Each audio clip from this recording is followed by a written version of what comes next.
You are listening to I Am Refocused Radio with your host, Shamaya Reed. This show is designed to inspire you to live your purpose and regain your focus. And now, here's your host, Shamaya Reed.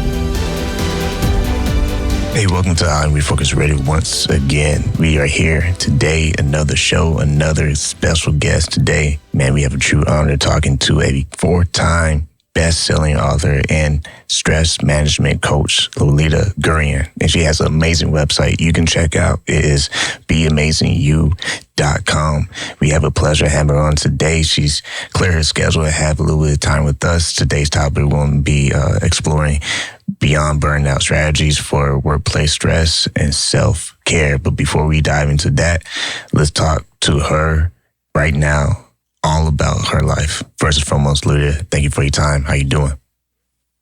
Well, thank you so much for having me. I'm very super excited to be here.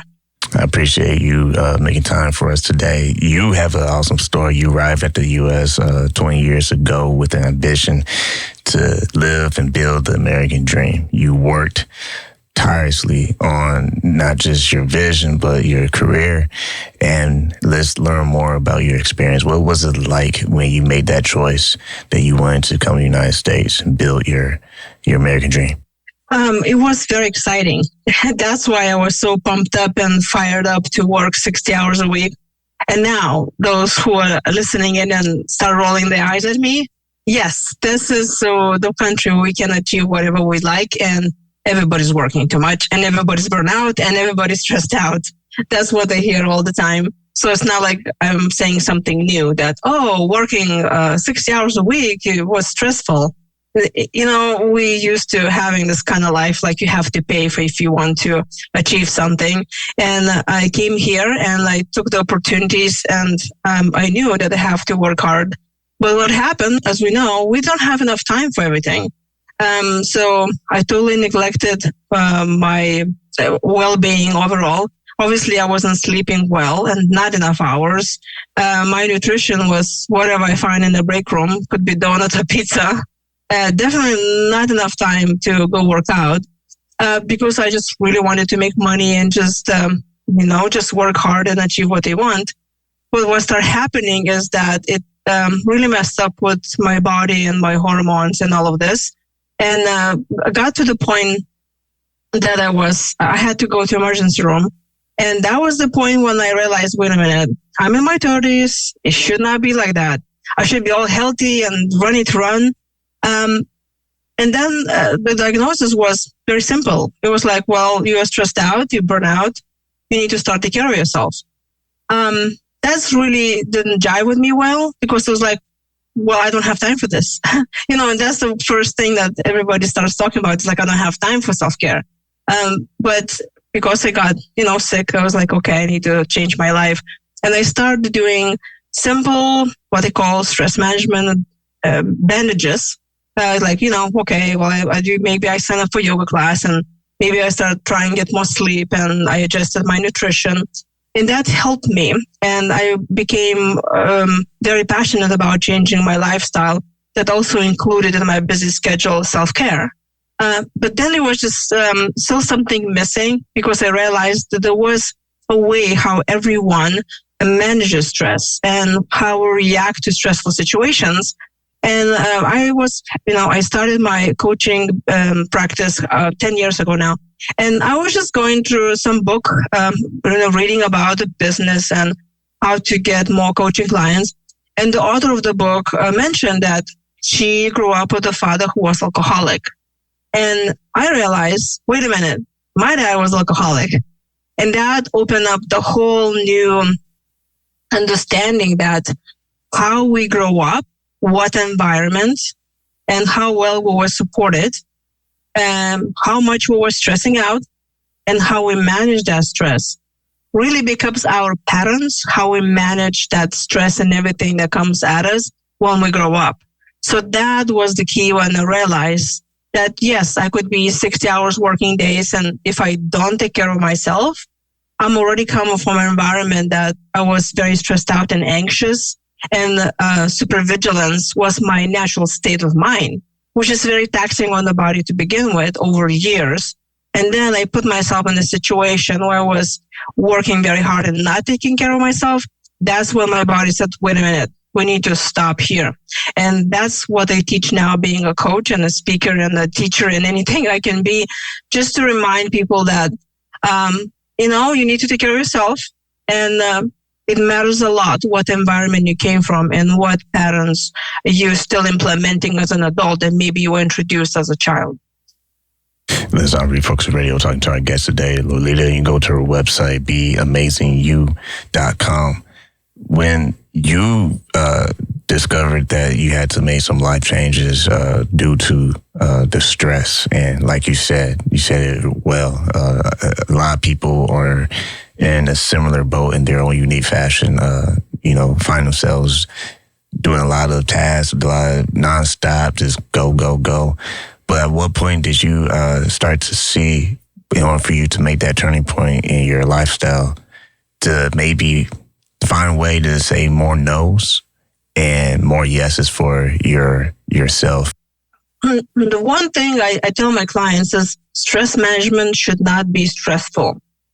And, when we think about stress and work, it's like, oh my gosh, this is such a big thing.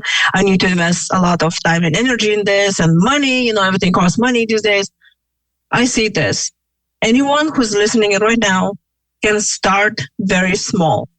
And the first advice that I give that is so easy to do is use your phone for something good.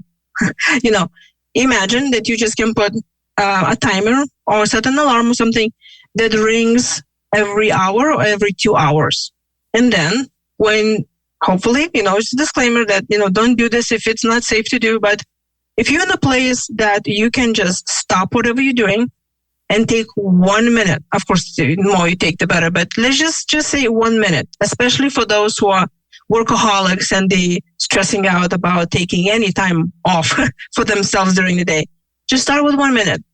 And if, let's say, you're the person who constantly sits at the computer and it's just basically you're always sitting and just concentrating, focusing, stop what you're doing, just breathe in, breathe out, get some water, hydrate, because if we dehydrate it cuts 20% of our brain capacity. I was in shock when I find that out. Definitely, I'm gulping water now every day.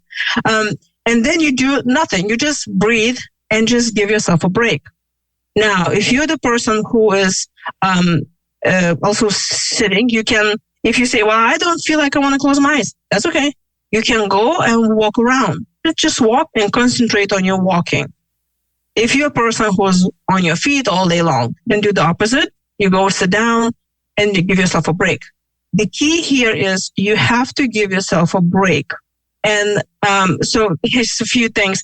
When I tell my clients this, there is immediately, and now it depends how big of a childhood trauma do you have about success and being useful and validated and what has to do anything about your productivity. If I tell you now that you need to take 1 minute out of your every hour and take a break for yourself, if you start feeling that there is some shame coming up or you're thinking, oh no, I cannot do this, this is the key of all has to do with your stress and anything in your life. Why you don't deserve to take 1 minute an hour? Why do you think that you should be ashamed of your needs? Are you there for yourself to say, my needs matter, my health matters, my body matters, my mental health matters? So this is what really unlocks to see how good you're going to manage your stress with the tools that you can get. And when you start small, what also happens is you honor your needs. Everything starts from your state of mind. If you will take that minute, you honoring your needs. That means you will be standing by your side. You will be honoring who you are. And that also helps a lot with your stress management and how you manage situation in any stressful situation now or in the future is when you show up constantly for yourself, you build confidence in yourself. And then when a stressful situation arises, you will not be so afraid that you will not be in control of the situation, because you will trust yourself enough that you will be strong enough to show up there for yourself, because you already have more confidence in yourself. Does that make sense? Yeah, and I want to pick up on the fact that not only do you work with your clients, but you also have books available, and books that you have contributed to that people can check out on your website. And when it comes to you being able to build your platform, because you also a podcast host yourself, when you have been able to build your platform, helping people how to manage stress when it comes to stress management, what are some of the things that you see from a new client that might be similar trends of other clients as far as the wrong way that they approach taking the first step?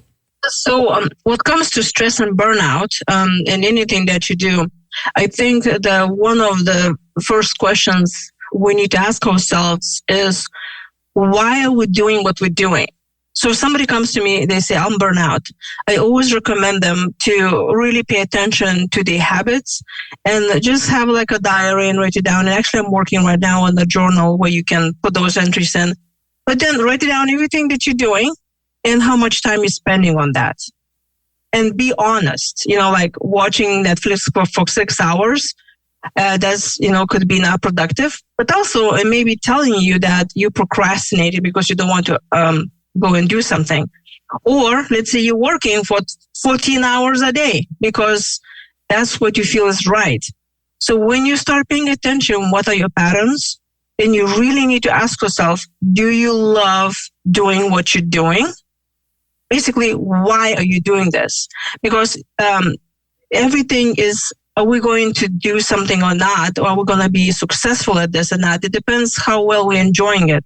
Because if you are doing something that you love, your body and your mind will not take this as a stress. You will take this as something exciting. But if you are burning yourself into something doing that you think you have to bulldoze yourself into success, because you're choosing, because you want other people to approve of you, then you really impacting your mind and body very much, that your body keeps the score. So all of those emotions where you feel resentment and shame of who you are and maybe feeling invalidated, that's where you think you need to have those big things in life to prove to somebody else that you're worthy of love. It will impact your body, though. You will end up being sick. So that's the thing. You always need to start paying attention. What is it you're doing? How much time you're spending it? And do you really enjoying doing that? Let's Refocus Radio, talking to our guest today, Lolita, and the topic we're going over is Beyond Burnout, Strategies for Workplace Stress and Self-Care. When you look at the opportunities that people have today to actually have the luxury to say, hey, I can take a pause right now and kind of prioritize, structure things in my life where I can actually kind of exhale, because sometimes we're so busy, we don't have a chance to, like you said throughout the show, take a minute to just, let me exhale for a hot second. Let my brain calm down a little bit. Talk a little bit more the benefits of what happens to a person's flow as they are going through their day-to-day tasks when they implement these crucial points throughout the day and strategize, prioritizing how they want to navigate. When I start any presentation with a bunch of people, when I do a speaking or group coaching in the companies, I also do lunch and learns how to manage stress in the workplace. And then the companies, I start with talking about myself, and I say, let's raise your hands and keep it in the air until I tell you to put it down. And then I start talking about myself, about my, life story, how I came here and all this. After a few minutes, obviously, some people get like I can see like they're struggling to hold those hands up. So then I tell them, okay, now you can put them down. And then I explain to them that if they will be holding that hand for longer, obviously it's hurting because that's stress on your body. But if you will get your hand up, then you will hold it for, let's say, 15 seconds, and then you will put it down. And then you rise up again, then you put it down. You can do this process all day long, and you will not get so stressed. I mean, your body will not get stressed, because that's what it means when your hand starts feeling pain, right? The same works with your brain. You have to give yourself breaks. And there are plenty of things that you can do. Like, for example, there's a Pomodoro principle. Basically, you do like 20 minutes working, 20 minutes not working. You can create your own system. You can be 45 minutes working and then 15 minutes taking a break, or 55 minutes working, 5 minutes taking a break. I know for those who are workaholics, it's like, oh my gosh, are you telling me I'm going to waste so much time? That's not true. Because when you burn out, you will make more mistakes. You will be less focused. So you have to do breaks. And how is that you do breaks when you're super busy? You have to schedule yourself into your busy schedule. And if somebody does not think like, well, I still cannot do this, then you need to write it down the list and see remember I was talking about the list before. Now, next to that list, what you do, ask yourself, is it you that needs to do the task? Or you can delegate to someone? Or you can hire somebody? Or maybe you don't even need to do this task. Like, you hate doing that, it brings you no joy, and it will not change nothing in your life. Then stop doing this. That's how you can buy more time on your schedule. So then you can help yourself to do little things that you do. Also, it's very important to do something, and I recommend my clients every time, you need to do something that makes you happy every single day. And if, let's say, your work is what really makes you happy, like, I'm sure you love doing this podcast. So it's joyful for you. It's not stressful.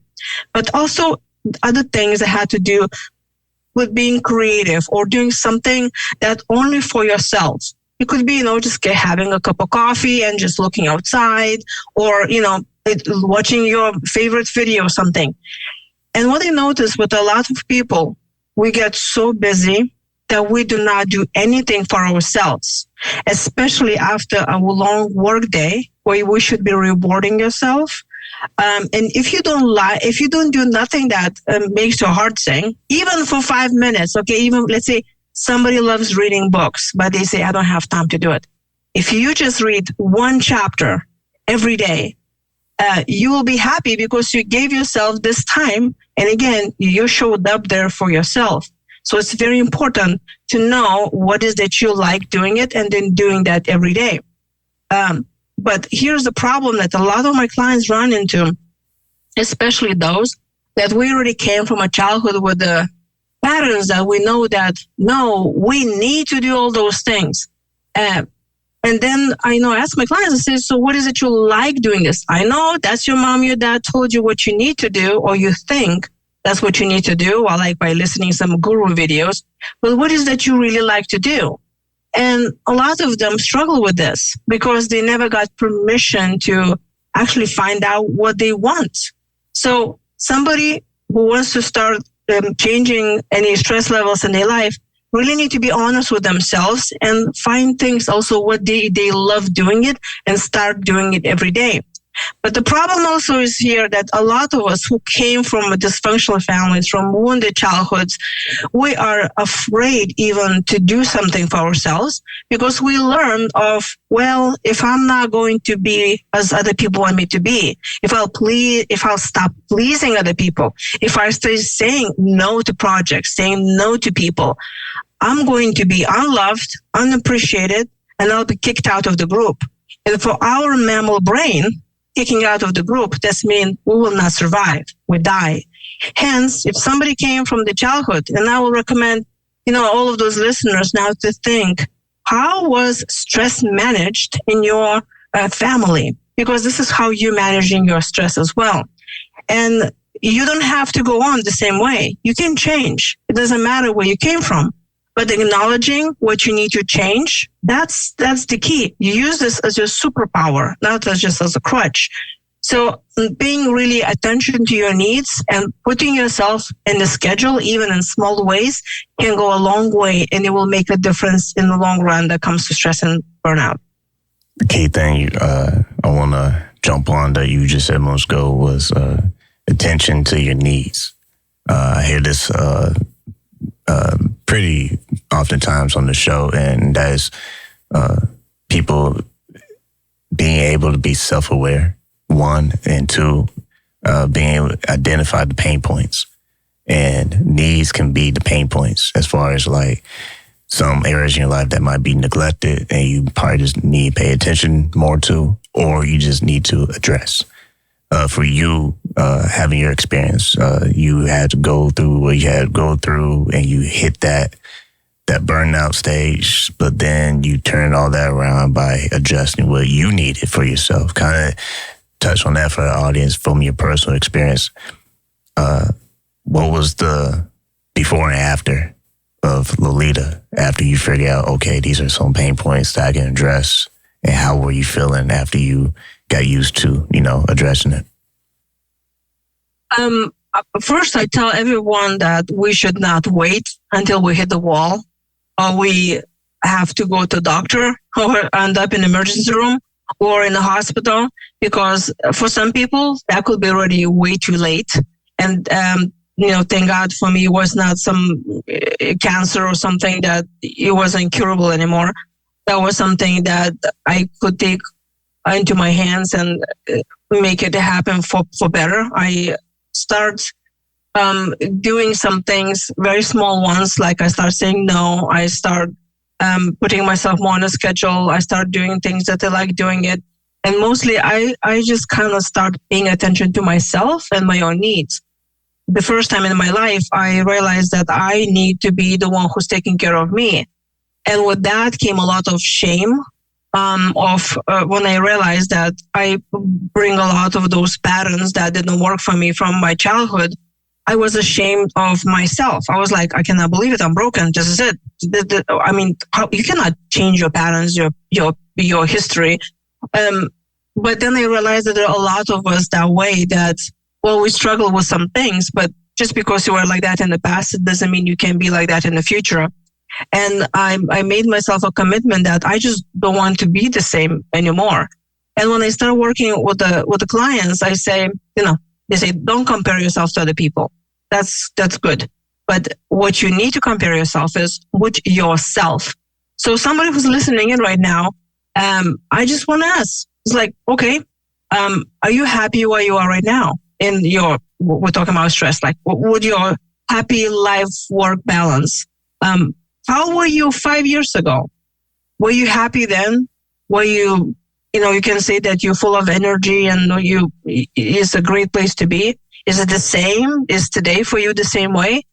And then ask yourself, okay, if I'll continue doing what I'm doing right now, I'm probably going to end up in next 5 years in the same place, because you cannot continue doing the same thing and expect different results.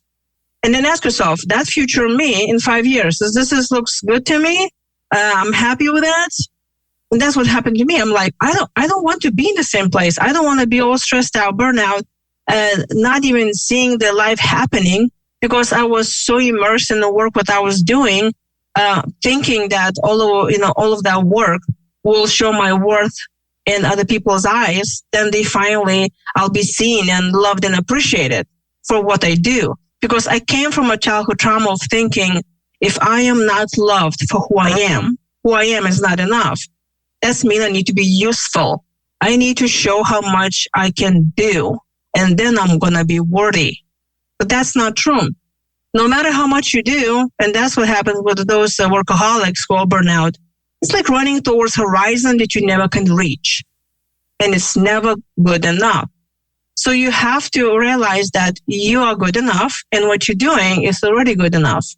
And understanding that, there's a lot of also guilt come from, when somebody says, well, you have to take care of yourself. There's immediately, oh, you're so selfish. How dare you? Because you're supposed to sacrifice yourself for everybody else. Well, no, that doesn't work that way.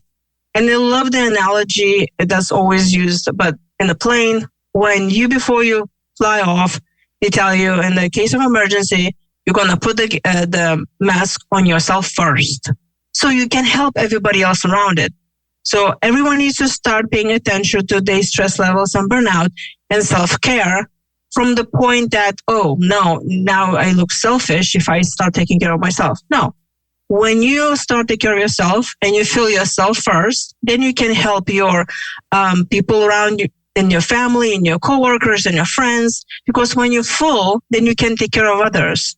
And then we can heal all together instead of thinking that you need to give, and then really abandon yourself, what causes you in the stress, burnout, and illness. You've been listening on Refocus Radio, talking to our guest today, Lolita. Go to her website, beamazingyou.com. And you can go there and find her books. And also she has a podcast. Before we let you go, give our audience the name of your podcast and how they can tune into that. It is called From Stress to Success Blueprint. Well, with that said, I want to say thank you again, not just being on here, but giving us your time for today. If you have any events or additional resources, online classes, or ways people can book you, what's the best way they can start that process?